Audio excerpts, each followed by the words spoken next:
Hello and welcome to Boring Dad Gaming, where today we're going to be starting up a new playthrough on the channel. This is Confidential Killings, which launched a few days ago on Steam. It's a detective game, basically. If you've seen my series on things like the Golden Idol and that kind of thing, then it's very much the same ilk. We're going to be presented with a crime scene, and it's kind of up to us to deduce what's happened, to whom, and how. So I did play the demo of this on the channel a little while ago, had a great time with it, and the developers very kindly sent me a key for the full version, which we're now going to dive into with no further ado. December 18th, 1978 police station. Yeah, so we got the light. I think we just have to click that. And then we click this. That's our notebook. Ring ring. Detective. Okay, so anything, as with the Golden Idol, anything that is kind of underlined, we can kind of add to our notebook that will help us solve the next case. So, detective, there was a call from high up, a car crash near the Lexington Street Patrol. It was on Repose Street, close to my beat up in the hills, so I got there fast. Driver's dead. It looks like an accident, but something isn't right. They requested a proper look. So you collect clues by clicking underlined words. Yeah, anyone who's played any of the Golden Idol games will be quite familiar with that. So I guess we do this.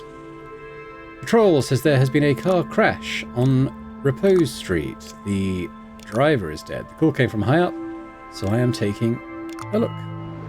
Bonk. Very easy to start us off. Let's get into the actual crime scene.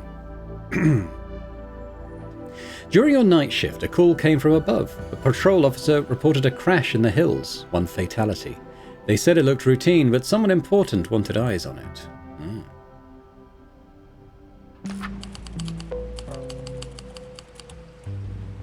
Same date, Repose Street. Oh yeah, I remember this. Okay, so we'll click this. It'll give us the name of the street. Repose Street, a winding road in the countryside that leads to the rich folks' homes on the hills. They like to be isolated so the neighbours don't complain about their drug-fueled parties. Got to the officer. I was coming from my patrol on Lexington Street when I heard a crash. Was he drunk or drugged out of his skull? So this guy's got a couple of things on him. We can take a little look just to unlock a few more keywords. Flashlight. Regular police badge. Name on it, David McCart. There we go. Looks like he's new to the force. Okay. So we have something here. The brakes have been precisely cut and the fluid is leaking, creating a puddle into the car. The driver did not have a chance. Here is said driver. So we can look at the number plate, license plate. They don't sell these to anyone. Under the grime it says Bradley. Remains to look at the car itself. So we have... Oh, I need to switch on the light so we can see this dude. From his look, he was going nowhere fast. Did the impact against the guardrail violently push his head against the windshield, killing him? I don't know. Okay, looks like he's probably a drug dealer, isn't it? So we've got Frank, 50 grams, Ivy, 80 grams, Ray, Jack. We've also added Jakizzy there. Driver license, this is blood. Someone Fraser. I think we can make out that's probably Bradley, right? From Galway Street. Okay. What else have we got here? That's just outside the car, I think. Glove box. He must have felt untouchable. He's not even trying to hide this stuff. Looks similar to cocaine, but it isn't. Some new drugs are hitting the streets, perhaps. It is high-grade stuff, packaged and ready to be sold. Got some whiskey. Bottle of quality whiskey, but there's something floating inside, some sort of dust. The bottle's almost full. Barely a sip was taken from it. Okay, well we actually have all the clues now that we require here. So let's leave and have a look at what we got. Right, so we think this guy is Bradley Fraser. Died in a car crash on... what was this? Repose Street. Someone... yeah, it looked like his drug had been... spiked, I think. Someone drugged his whiskey to make it look like he was a drunk driver, probably. Driver. He was going out to sell drugs, I think. Yeah, there we go. All pretty logical at this stage. No real notes or anything to add just now. The bluish dust in the whiskey, brake fluid leaking. This was no accident, although someone tried to make it look like one. Time to talk to the family.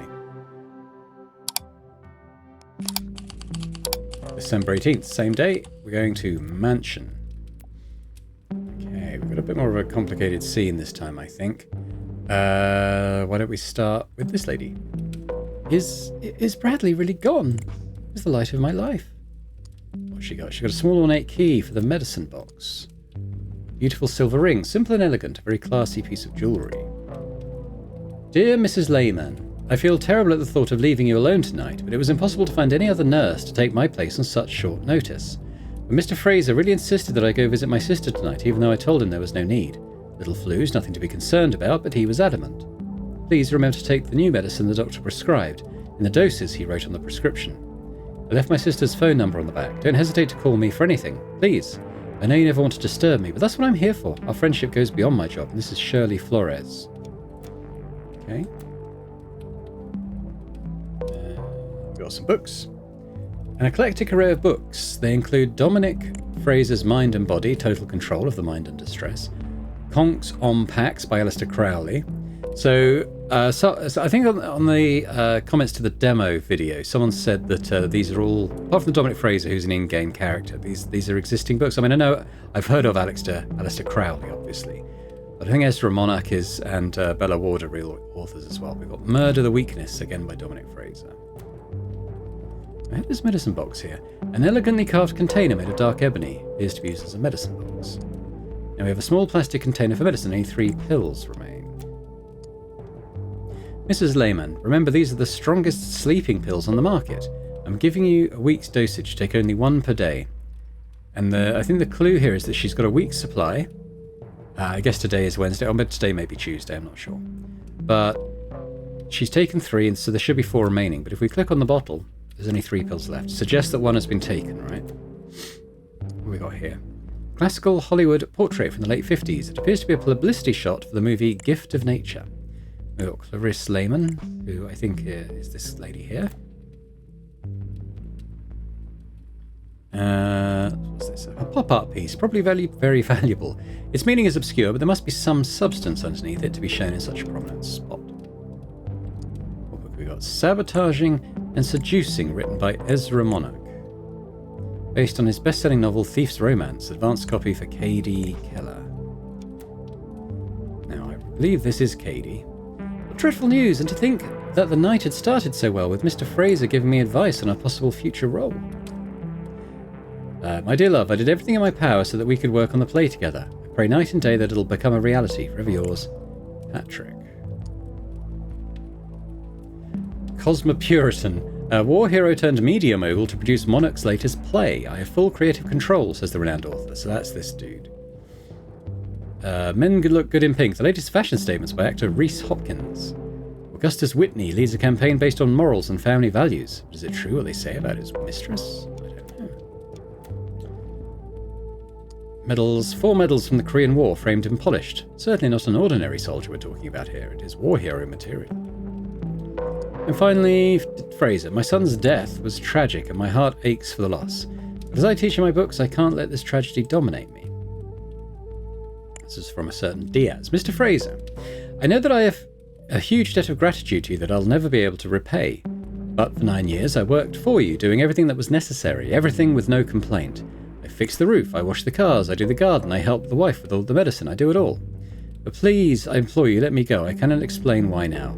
I just need to find some extra money to find accommodation. Diaz. Then we got Mr. Fraser. One of my agents found drugs in a vehicle parked near a roadblock. Its license appeared to be registered in your name. Knowing that you don't drive, and in the name of our shared friendship, I suggest you keep an eye on your son. We can't keep hiding this forever. Inspector Hadley Badman. Right, so we've got... Oh, we're still missing a few. There's a room here, I think, isn't there? Oh, yeah, the garage. All right, yeah. So we've got... I've been here in the garage all night finishing some work. I'm sorry about the boy, but frankly, his head wasn't screwed on right. A large ring keychain with many keys attached to it. It could mean that he does work all around the house, not only in the garage. I think this is Diaz. I think he's the one who sent out a small key kept separate from the rest. Now, I think you'll note that this looks identical to the medicine box key. We've got several tools commonly used by mechanics. They seem to have been used recently. Still covered in grease and oil. We have an oil stain. The floor is stained with big puddles of a viscous liquid. It could be brake fluid. A beat-up truck from 3 decades ago. The door has a strange hidden compartment on it, of the kind often seen in smuggling operations. Some items have been left on the dashboard. Hey, Grease Monkey, don't you try bailing on me or I'm going to go straight to the Federales. It's a promise. They can't touch me, but they'll have a party with you. Sunday is the day. Be there. Be. Death. Overdose. Accident. Someone Diaz, 27, was found dead in an apartment last night from an overdose of a new drug. Something on the street. It's gaze. A beautiful sports car in pristine state. It looks like an imported model. It must be incredibly expensive. Enough is enough. I'll not do it. Not Sunday, not ever. You've seen what the stuff has done to my sister. I don't want anything more to do with it. I'd rather be in a federal prison than bring another gram of that poison to you, Pedro. But a whiskey with an expensive brand. Hey Bradley, have you asked your daddy about his friend Roman? Do it. His reaction will surprise you. Okay. Alright, well we have all the clues now. Let's head back up. Right, so we need to name some names. So this is David Fraser. Oh no, Dominic Fraser, sorry. This is K.D. Keller. We have someone Lehman. What was her name? Was it Patricia or Clarice? That was it. Clarice Lehman. And I think this is Pedro Diaz. Oh. So we got all the people, right? So what happened here is that Pedro Diaz killed Bradley Fraser by sabotaging his car and putting Clarice's sleeping pills in his whiskey. The reason for the murder, I suppose, was the accidental accidental death by overdose of his sister. There we go. Another fairly straightforward one there. All the info presented to us. Pedro was sick of working as a drug mule for Bradley. His sister's death from the very drug he smuggled out of Mexico was the drop that finally spilled the glass. Cornered, Pedro made the wrong choice, and Bradley paid the price. Alright, so we've got a little bit of a clue board starting up here. What else do we have? Nation's Voice. Hear the heartbeat of a country. Director Luke Hayes.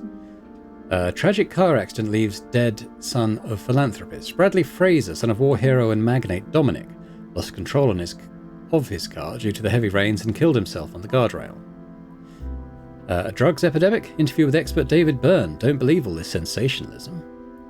Incident during transport of prisoners to the border. 5 injured, 1 dead. The deceased only available photo taken during his So Pedro died, did he? He was down in the garage. Okay, don't quite get that. We got here. Okay, so this is where we review previous cases, I guess. Okay. What's here anyway? Probably a new scene, right? 8th of January, 1979 at the Steinwitz residence. Okay, a lot going on here. Well, we've got a guy in the pool. He's got some red flower petals in his hand. I don't think there was anything else to gain from him. The chair lies on the floor. Apparently something pushed it over. To Mr. Raven, to each his own, Hawkins flowers. Looks very much like the red petals that he's holding. A bag made of fine leather lies abandoned next to the pool. We have a notebook. Monday rehearsal, Dennis Miller interview for newspaper, party at Jeffrey's house, radio interview, TV interview, take breathing pills before important. Wednesday, meet with lawyer, meet with the writers, the Augustus, meet at the club with Augustus Whitney, should bring the wife, she's a fan. Okay. Well, the script that we've already seen, this is Patrick Raven's copy of the script. Now, if you remember, someone called Patrick had written a note to the actress in the last scene, saying that he was trying to get her a role on the same play. A half-empty bottle of white pills. Many of them are scattered all over the bag. The label says Abraxidol Red, the remedy against allergic reactions. You can breathe safely with Abraxidol. Note, patient's name, Patrick Raven. Prescription: when having a respiratory attack caused by plants, flowers or other allergies, take 2 pills of Abraxidol as soon as it starts. Make sure to not exceed the dose of the red Abraxidol pills and never mix it with other medicines, even similar kinds, because they would cause a respiratory obstruction that could be fatal. And a gun. Now, I think there's reason to believe that this is Patrick Raven, so if I do this, I believe that this is Patrick Raven. I'm going to have a lot of other people to identify in this scene. I think this is the last scene that was in the demo that I played. Let's have a look here. To Jeffrey, producer extraordinaire in the land of dreams, and his wife Nadine. To Jeffrey, producer extraordinaire and his wife Nadine, Carl Carlson. Okay, so this is Jeffrey and Nadine, right? From Carl Carlson, I expect. Strange painting titled Homage to Buñuel. It shows an eye with a razor in front of it. Not the most pleasant of images.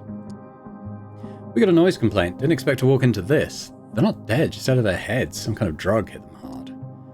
Police 38. What we got? Enough drugs to kill a herd of elephants.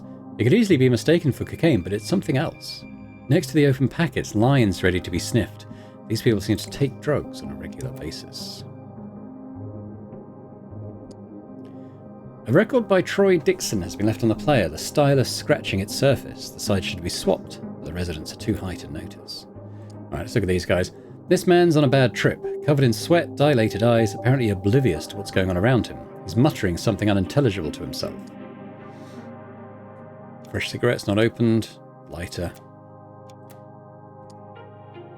This person's eyes appear to see something we don't see. His mind is in another dimension. His broad smile reveals shining gold grills. A lot of money, too much for pocket change. Got a letter. Alpha Omega radio station. We don't find talent, we create it. Dear Mr. Kunta, it is with immense pleasure that we welcome you as the latest member of the Alpha Omega radio station family. We have attached a list of albums and artists to play, as suggested by our program director, that you can peruse at your own leisure. Please, feel free to make any changes you like. We trust you completely. Your success at previous stations is a testament to your musical knowledge. We're looking forward to collaborating with you. Please join us at our weekly conference next Monday so we can discuss with you the details of your employment. Details on the back of the paper. P. Raven, Patrick. Stop selling cocaine to my wife. I don't give a crap what she does with her life, but it'll damn ruin my reputation. I'll shoot you like a dog if you do that again. Okay. Not happy with him. This lady appears to be asleep, but her eyes flick open now and then before shutting again. It looks like she took a dose too strong for her system. Purse, nothing that interesting. Simple but elegant golden ring, 2 letters carved into a P&R, incidentally. So this is probably Patrick Raven's wife, although we'll continue to explore before drawing any conclusions. Oh, I need to turn the light on. The woman is sleeping peacefully on the sofa. Her breath smells of alcohol. Now this is the same lady who was in the previous scene. That's Katie Keller. You bitch! First you steal my husband and then my role in the production. I'll get you if it's the last thing I do. It appears to be a very amateurish attempt at poetry, signed P. Katie, the muse of my heart. I'm not going to read it, but yeah. Patrick clearly having an affair with Katie from all evidence that we've seen. Cosmopuritan again. Patrick Raven, the handsome teetotaler. No drugs, no alcohol, and Dominic Fraser's teaching. That's my secret. Meet Jakizzy, the DJ with the golden smile. So, yeah. So every reason to think that the fella in the previous room was Jakizzy, whose name we read on Bradley Fraser's list. I'm happy to report that you have been accepted for the role. The support of your colleague, Mr. Raven, has been overwhelming, and he was elated when I told him the news.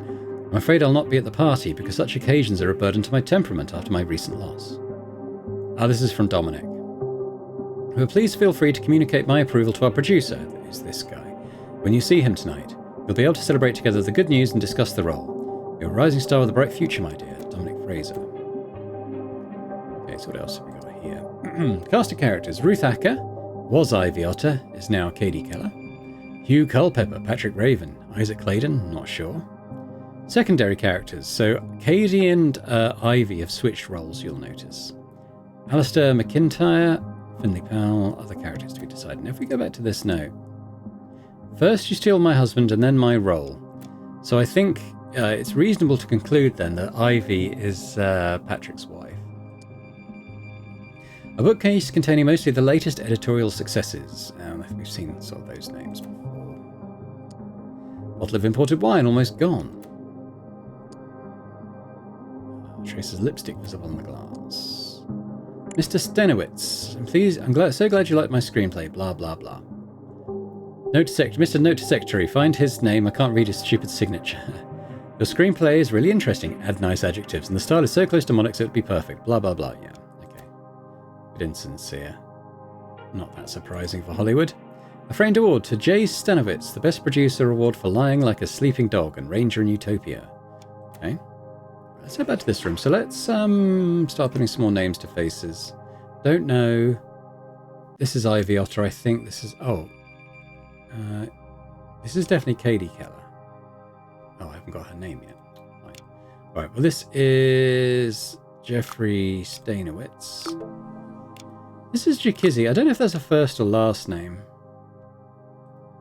Ivy Otter, don't know. Katie Keller, don't know. Okay, so let's have to keep going a little bit. Find some more names. Why couldn't I get Ivy's name from...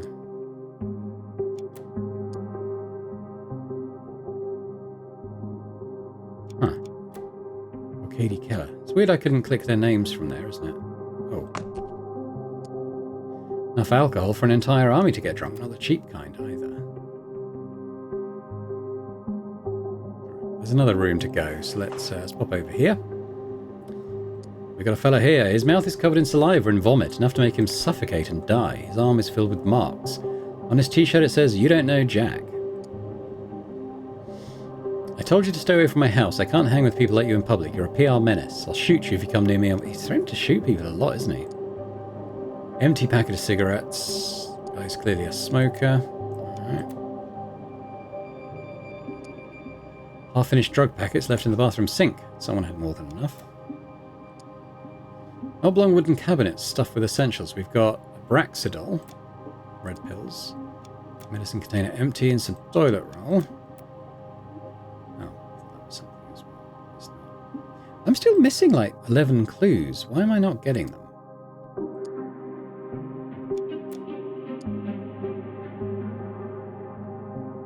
Kunta. Why couldn't I click Kunta?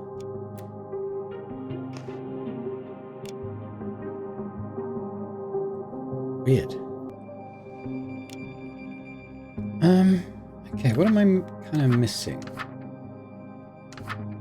So I've seen the names written down, but they haven't been clickable.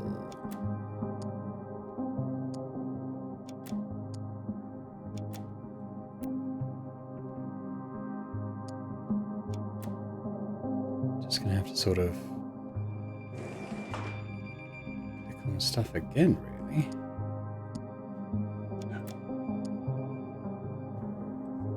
Imagine, I would be expecting to click on a few more of these names, honestly.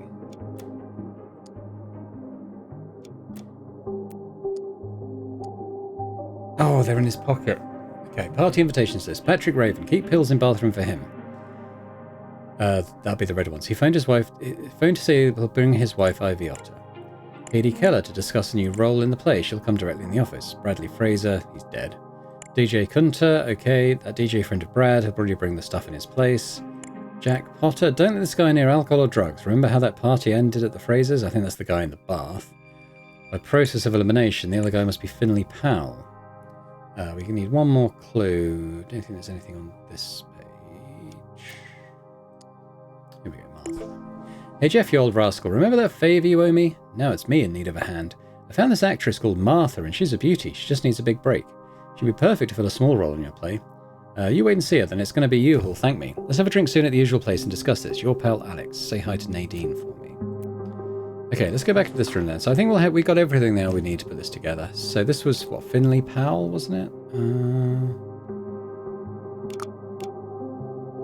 Oh, this is Ivy Otter. Jakizzy Kunta. We know this is Katie Where's Keller?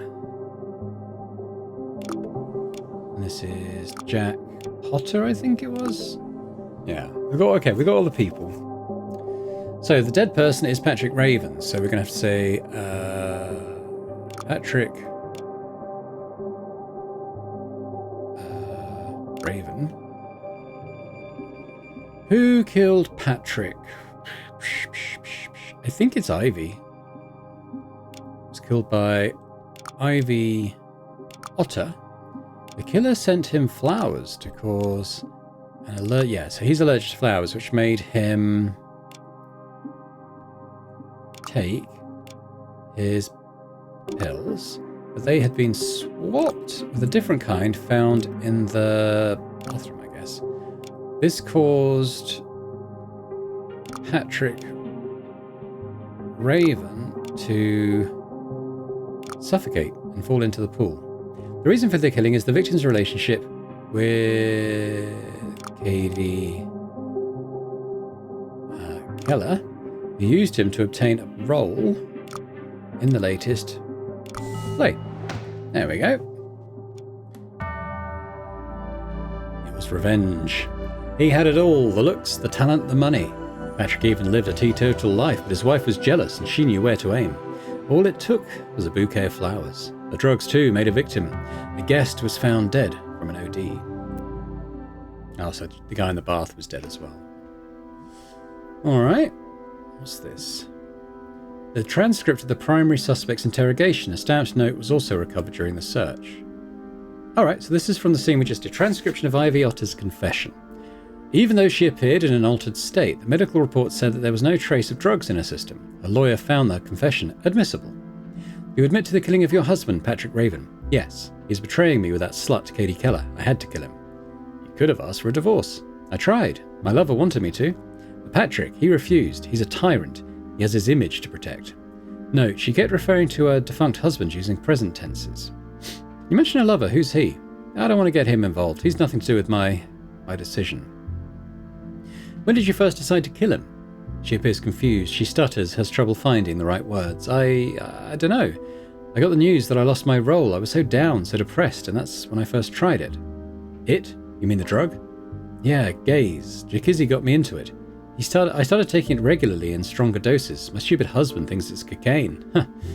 Gaze. It changed my outlook on things. That and those letters I kept getting.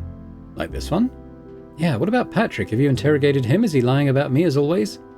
Your husband is dead. She looks puzzled at the detective. Oh. Okay, so this is the note they're referring to. Ivy, did you know your husband demoted his very own wife to a secondary role with the help of a starlet?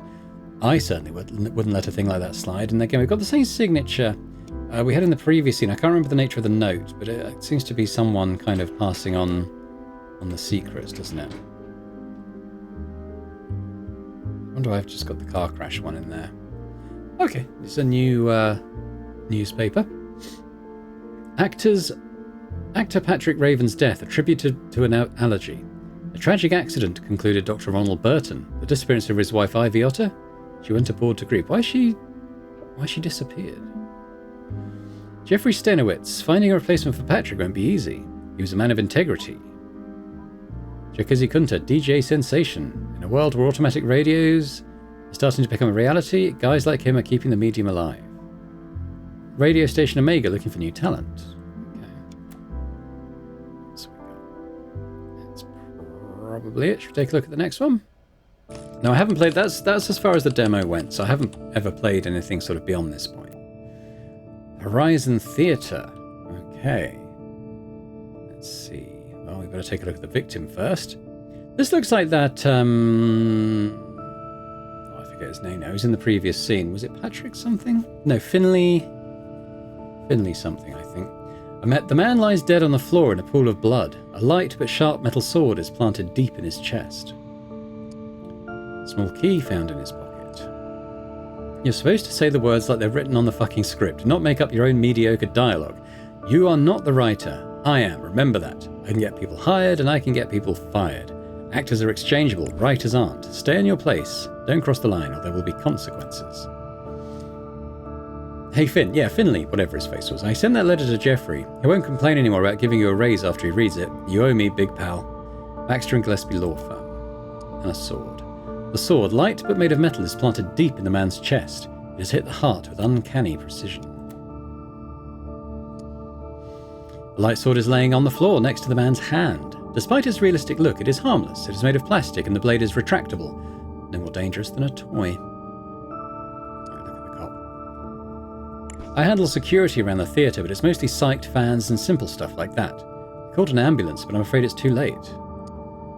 A revolver and a sandwich. Ham and cheese. Very nice.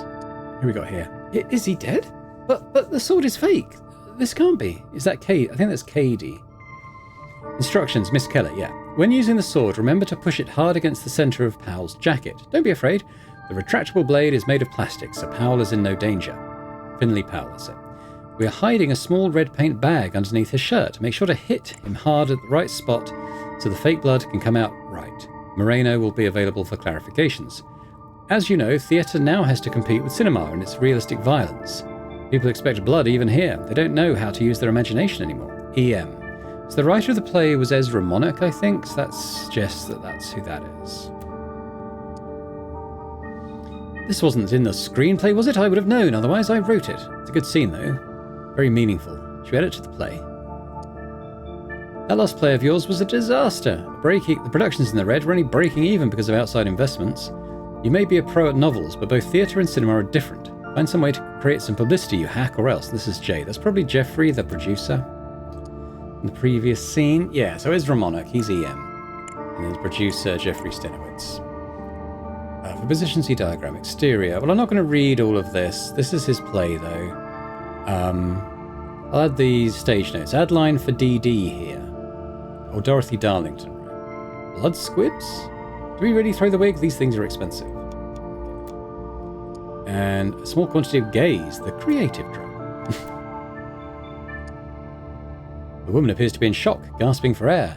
Her entire body is trembling and she seems unable to speak. Small metallic key. Penny, I'm on a casting call, so I won't be home for the day. I hope I get the role this time. A man can't depend on his wife. Please, please, please remember to ask Stainwick, or whatever the producer's name is, if he can find me a part in the play. Imagine if I had the role that insipid Finley Powell has. Both you and I in the same play. We'd be settled for life. Let's make this dream real, whatever it takes. Love you, Henry. Loads more clues yet to find. She has a small knife on her, hidden behind the dress belt. It looks very realistic, but it's plastic and bends to the touch. Alright, we've got a door out there. I guess we should proceed, although we can start putting names to some of these faces. So this is Ezra Monarch. We know that's Jeffrey Stenowitz. Oh, I don't have Finley. Or Powell, okay. You got Cady? No. Who else have I got? Jeffrey Stenowitz, Henry. Okay, I don't know who those others then. I mean, I know that's Cady Keller, and I know that's Finley Powell. Let's put it away for now. Right, what's down here? Alright, who's this? I was here to talk with the producer. Instead, I get stopped by the police. And that journalist, he couldn't recognize talent if he even saw it. Trying to interview Ezra instead of me. Idiot. He's got a guest pass, though. This is Jim Blair, apparently. Backstage pass. He also has gaze. Got a pistol. A license for it. Gloomy Clouds Over Paradise, A Dark Tale of Love and Betrayal by Jim Blair. Notebook filled with story ideas. Okay, so we can add Jim Blair to our little cast of characters now.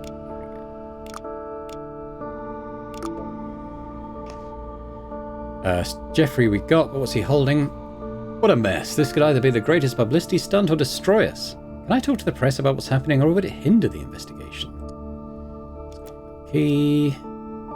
My dear friend Jeffrey, I know you have reservations about Cady Keller, but you have to trust me on this. We're trying to shape her into a star, instilling the self-confidence that she needs.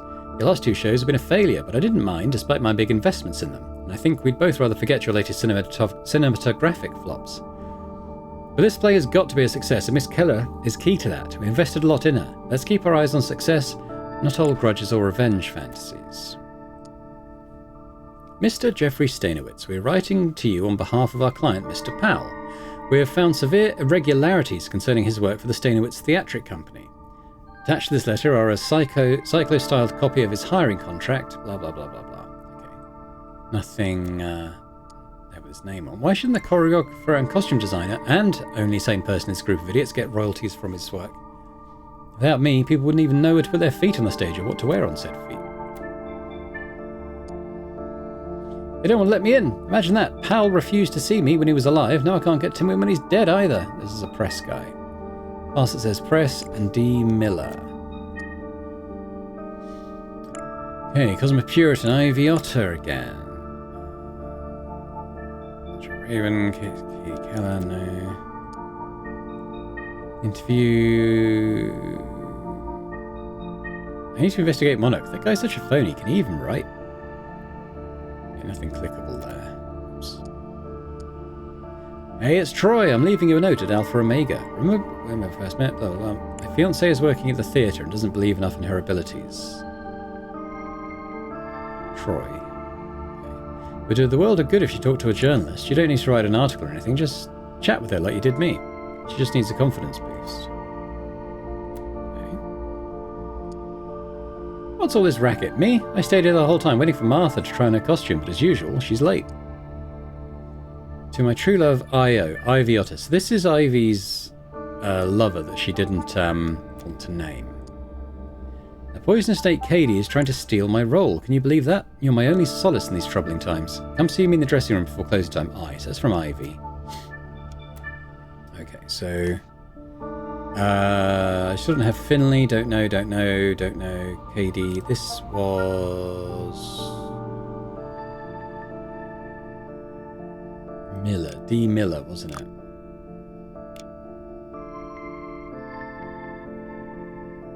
Can't remember what Ivy looked like. I mean, one of these could be Ivy, but I can't remember what she kind of looked like. Okay. What we got here? A board used to hang notes for the theatre staff. The top is a small metal key on a hook. Costume room. I think that's going to be important. There's going to be certain people are going to have had access to the costume room, I think. Caution, please lock the door to the costume room after use. Expensive and uninsured items have gone missing. Evelyn, stop leaving the key on the hook. Oh, there's that one. The installation of the new vent in the costume room has created some electrical issues. These will be resolved soon, and they will not be a problem during the play opening. We're deeply sorry, blah, blah, blah. What the hell are you waiting for to fix the electricity? We can't work with blackouts every 30 minutes. We'll be switching the venue if this continues. Evelyn, you stupid midget. Don't leave on the floor things that need to go on shelves. I don't care if you can't reach them. I'm tired of stumbling in the darkness, and I don't give a shit who gave you this job. Dressing room 3, then. Let's pop in here. Ooh, hello. This is probably Evelyn. I just work here. I bring stuff to actors, do needed odd jobs. Why is the police here? What's happening? Oh, Miss Hart, do you want to speak with a journalist, a dentist, something? Hart, okay. You're always late. You always have excuses for not doing your job properly. You gave Finley's scarf to Ray. Ray's shoes to Penelope. You even switched wigs one time. And how many times do I have to tell you? Check each character's weapon. You can't give daggers and swords at random. The diagram I put in the costume room is there for a reason, you dolt. These things do matter, even rehearsals. They're part of each character's personality. And for the love of God, stop creasing my costumes. Okay. That's definitely Evelyn. First they forced my hand to hire you and I didn't like it. Then you keep mistaking actors, arriving late, forgetting appointments. I keep hearing complaints all the time from the crew about you. You gave the wrong costume to Finley 3 times. I don't care if your uncle is a bigwig. More mistakes and I pack your bags. Am I clear? Dear Lynn, or should I say Miss Cox? Okay, Evelyn Cox. That's probably how they call you now that you live in the big city. But for me, you'll always be my sweet little Lynn. I was so happy to read that the assistant's job at the theatre Uncle found you was going well, and that you quickly earned the respect and sympathy of your colleagues. Uncle Preston. Then we got a bracelet. Okay, so this is Evelyn Cox.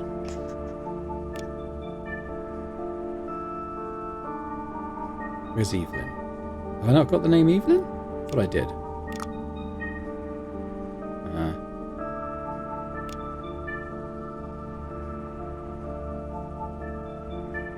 Okay then. Guess not. Did I check all her stuff?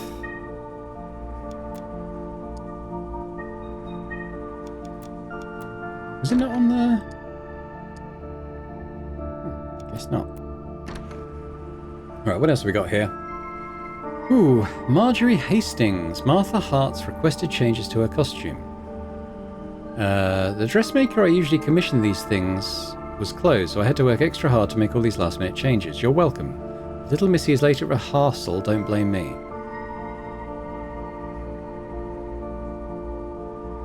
Marjorie Hastings. Oh, okay, cast of characters. Ruth Acker, Katie Keller, Hugh Culpepper, Finley Howe, Isaac Claydon, Ray Mildred. And we've got Dorothy Darlington, Penelope Marshall, Alistair McIntyre, Reese Hopkins. Minor characters, Marjorie Hastings, Martha Hart. Okay, so what is this girl saying? Oh, Miss Hart. Yeah. Okay, so we've got the journalist is Dennis Miller. Don't know if I've got this a lot more now. Did I get Evelyn? I don't think so yet. This is definitely Katie though. Katie Keller, Finley Powell.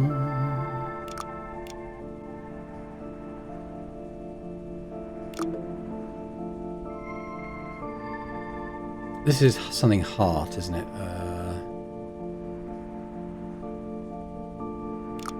Is it Martha? I think it was Martha Hart.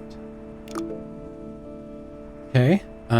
These two I'm not sure on yet, but I think it might be... Well, I'm not sure yet. Might need further info. Ad Astra Center. Reach for the stars. Dear Miss Hart, the letter has been crumpled and thrown away. We want to once again extend our invitation to join one of our enlightenment centers. As you're well aware, your fiancé is already a member of our group and it has done wonders for his career. You too could unlock your full potential by joining us. Reach for the stars and become one. Updated positions for Jewel Scene. Okay.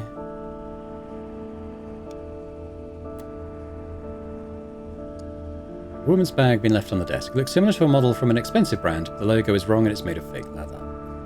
Remember, it's a small role, but it could be your big break. Do everything you can to get noticed. I mean everything. If it works out, we can finally get married. Love you, T.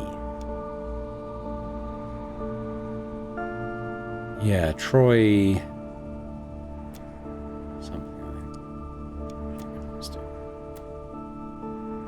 Alright, what have you got? Who are you? Are you the journalist I was waiting for? What? The police? I haven't left this room. I've been stuck here waiting for Evelyn to bring me the right costume. TD, the woman's wearing a... Yeah, okay, so that's going to be Troy someone. Got Evelyn's first name now. I want to go back and... There's still stuff I haven't got, so I think there's another room still. But I think I stayed late waiting for Martha to try on her costume, but as usual, she's late.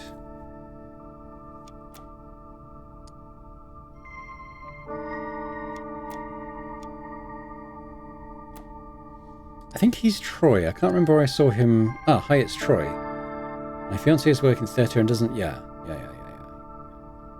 He's Troy. Do we had his second name anywhere?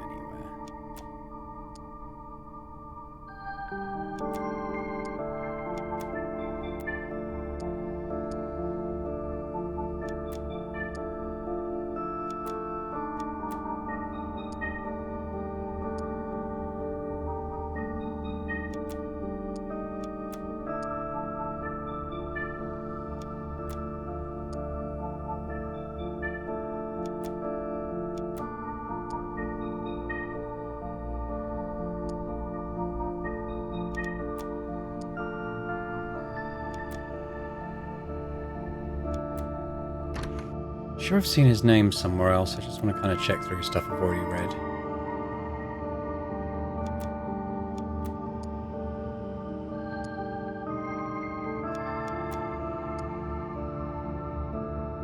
I didn't see this before.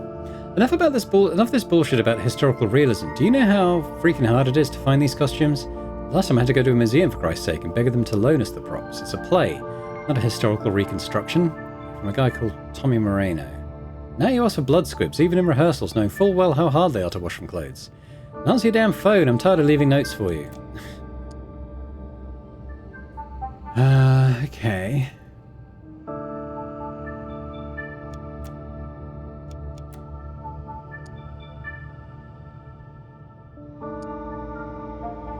Penny from Henry. Okay,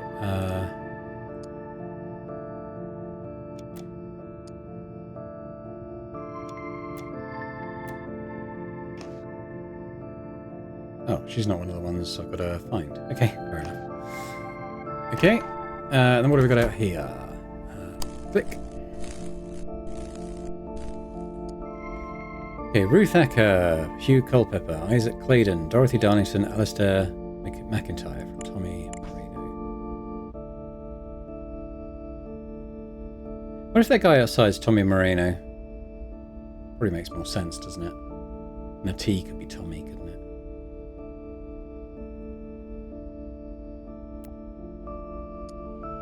Several boxes filled with scene objects, hats, purses, belts, plastic knives, fake pistols. It appeared that someone dropped a newspaper clipping inside.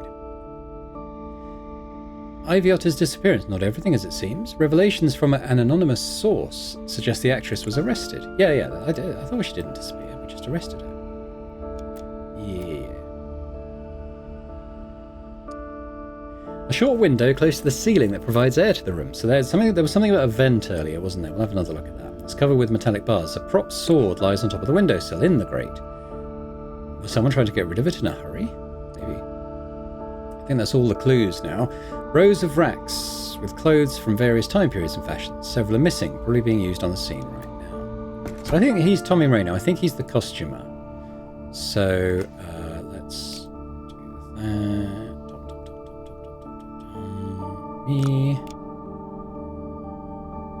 Tommy Marino. Good, we got all the names. Okay.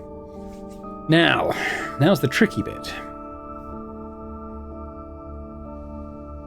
Okay, let's fill out what we know. So, who died? Finley Powell. Whatever his name is. Powell. With a real sword. Swapping it for a prop. Oh, no, it's going to be... yeah, it was Cady, I think. Cady Keller killed Finley, mistaking it for a prop. So-and-so, the on the play, caused the murder by with a real one. Okay, well, swapping with the real one, I imagine, or switching, yeah. Switching the... Is prop sword here? No, just sword, I guess, with a real one. He was trying to get killed, but mistakenly handed the real weapon to her instead. Oh, I know. It was Tommy. Where's Tommy? Tommy Marino. It was Ivy Otter trying to get revenge on Cady Keller, but she got the weapons mixed up. The costumer, or is he a choreographer? There was a note about someone saying that someone did everything, so maybe he is the choreographer. He was trying to get Cady Keller killed, but Evelyn handed the wrong weapon over. Evelyn Cox mistakenly handed the real weapon to her instead. I guess it's Tommy's. Tommy Rayner's motive was revenge. No revenge? What we got? Yeah, revenge. He blamed Cady, I guess. Cady Keller for the theft.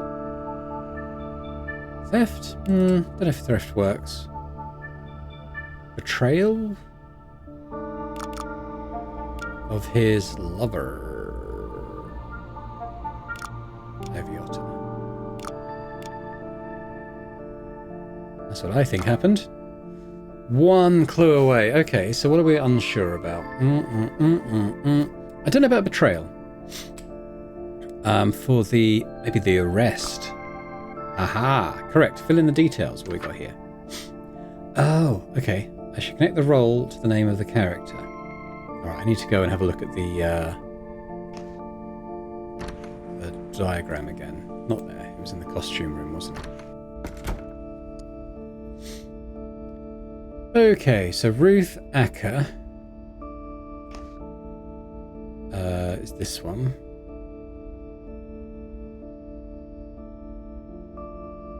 Oh no, I need to say who was playing. Okay, so who was? I know he was playing Hugh Culpepper.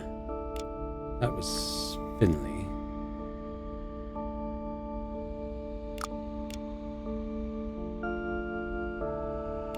Now I need to go find the cast list again.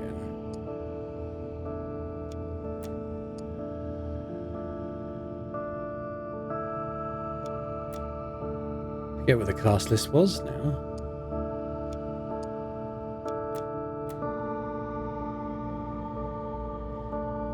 I'm pretty sure this is this one, so that's Katie Keller.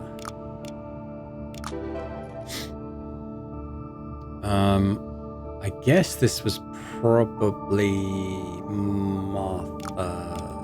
What was her name? Hopkins? Hang on. Art. Oh. Is that supposed to be Ivy? Here we go.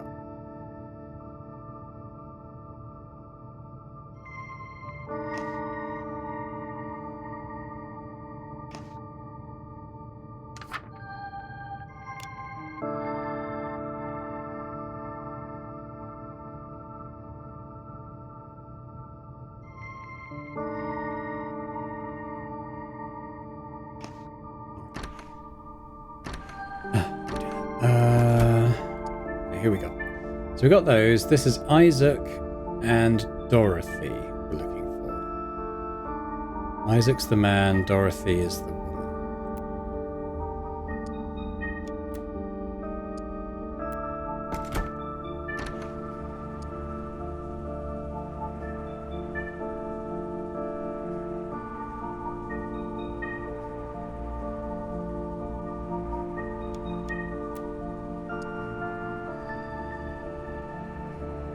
Oh, that's Marjorie Hastings. The sword? Who's playing Marjorie Hastings? Ah. So we got Ray Mildred was Isaac, and oh, that should have been Okay, maybe it's not then. Maybe it's Penelope Marshall.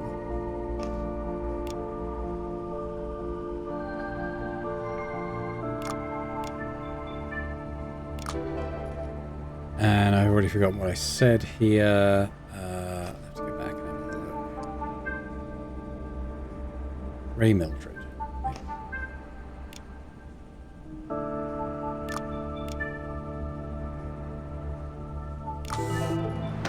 Boom!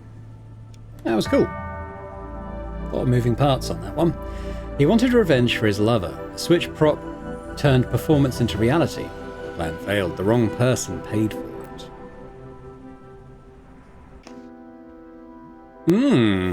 Okay, let's have a quick look at any newspapers and stuff.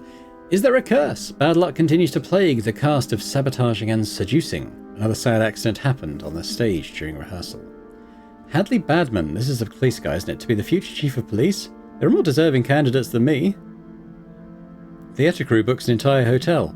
Better safe than sorry, declared writer Ezra Monarch. Having the cast all under the same roof will also help boost morale. There he is. Dominic Fraser about his generous donation to help poor kids in the world's south. Having lost a son, I want to give a future to as many young people as I can. There's a reclusive philanthropist in a photo, 1971. Okay. Any other sort of extras from that last case? How are we doing in here? Ah, yeah, we've got the previous ones there now. That's cool. Right. Well, I think we'll leave it there for this time, so I'll just say thanks very much for watching. I hope you've enjoyed this first episode of Confidential Killings. It's been pretty cool. I mean, I had played the first few in the demo, so, you know, I already kind of... I didn't remember all the exact details, but kind of, you know, the broad strokes I kind of was familiar with. But the last one was completely new to me, so it was kind of fun to go through and try and, you know, work out who everyone was and what was going on. It's nice that there's kind of this through line of this sort of seedy underbelly of Hollywood and affairs and backstabbings and all that kind of stuff you have to kind of remembering, yeah, and keep track of. That's kind of cool. But yeah, let me know in the comments your thoughts about this anyway. And if you have enjoyed this first episode as well, if you could hit that like button, that'd be amazing. Any kind of engagement with the videos, just helps the algorithm notice, and just helps the channel get a bit more noticed and to grow. So it's all very appreciated, as are my channel members as well. So big thanks to them as always for supporting Boring Dad Gaming. And if anyone else is interested in checking out channel memberships and gaining earlier access to my videos, that would be awesome. But otherwise, thanks very much, and I hope to see you all next time. Bye for now.